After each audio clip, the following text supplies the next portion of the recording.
আজকে বানাবো গাজরের পরোটা। একটা বড় গাজর নিয়েছি, সেটা ধুয়ে আমি গ্রেট করে নিয়েছি, আর ধনেপাতাগুলো কুচি কুচি করে নিয়েছি। এটাই আমি ময়দার মধ্যে মাখাবো। দেখুন গামলিতে 250 মতো ময়দা নিয়েছি। এবার পরিমাণ মতো লবণ দিয়ে দেবো, চিনি দিয়ে দেবো, তেল দিয়ে ভালো করে মিশিয়ে নেব। ময়দাটা ভালো করে ময়াম দিয়ে নিয়েছি।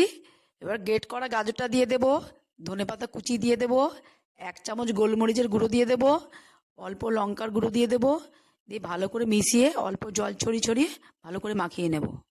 এবার হিংটা দিয়ে দেবো, দিয়ে ভালো করে জল দিয়ে মেখে ডোটা তৈরি করে নেব। ডোটা তৈরি করে নিয়েছি। এবার ছোট ছোট করে লেচি কেটে নেব। লেচিগুলো সব কেটে নিয়েছি। এবার একটা একটা করে নিয়ে আমি বেলে নেব। তাওয়াটা বসিয়ে দিয়েছি, তাওয়াটা গরম হয়ে গেছে। 1 চামচের মতো তেল দিয়ে দেবো, দিয়ে চারিদিকে নেড়ে দেবো। তেলটা গরম হয়ে গেলে পরোটাটা দিয়ে দেবো। দেখুন পরোটাটা এইভাবে উল্টে নেব, দিয়ে পরস্পর সব পরোটাগুলো ভেজে নেব। দেখুন সব পরোটাগুলো হয়ে গেছে, এবার এটা নামিয়ে নেব। এবার গরম গরম আপনারা খান। দেখুন কত তুলতুলে নরম হয়েছে। এটা তরকারি ছাড়াই আপনারা খেতে পারবেন, খুব স্বাদ।